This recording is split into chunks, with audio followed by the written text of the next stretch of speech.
రాష్ట్రం విడిపోయిన తర్వాత నాకన్నా ముందు 75 ఏళ్ల ముసలాయన కూడా పరిపాలన చేయడం కూడా చూశాను.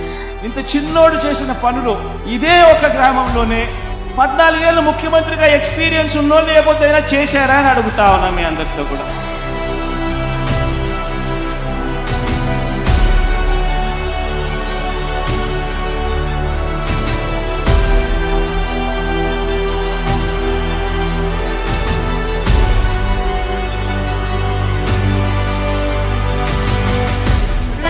ఈ రోజు ఈ పొజిషన్లో ఉన్నాడంటే నువ్వే కదా.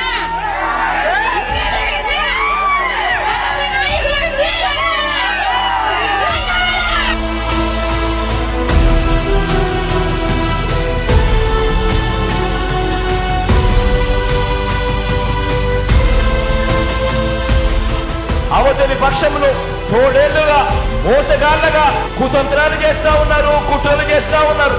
వారి కుతంత్రాలకు వారి కుట్రలకు మనందరి చైత్ర యాత్ర వారందరికీ వ్యతిరేకంగా